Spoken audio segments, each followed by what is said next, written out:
تازہ ترین ویڈیوز کے لیے چینل کو سبسکرائب کر کے بیل آئیکن اور آل نوٹیفیکیشن پر کلک کریں تاکہ آپ کو ملے ہر اپڈیٹ سب سے پہلے۔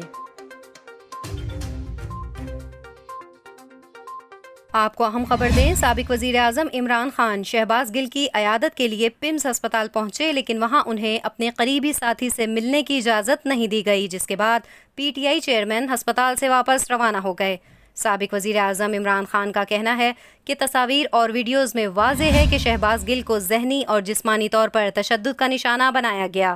پی ٹی آئی چیئرمین کے مطابق اسلام آباد پولیس کا کہنا ہے کہ اس نے کوئی تشدد نہیں کیا۔ میرا سوال یہ ہے کہ شہباز گل پر تشدد کس نے کیا؟ عوام اور ہمارے ذہنوں میں ایک خیال ہے کہ اتنا بھیانک تشدد کون کر سکتا ہے؟ یاد رہے کہ آج پیشی کے دوران شہباز گل کو ایمبولینس میں ڈال کر عدالت لایا گیا۔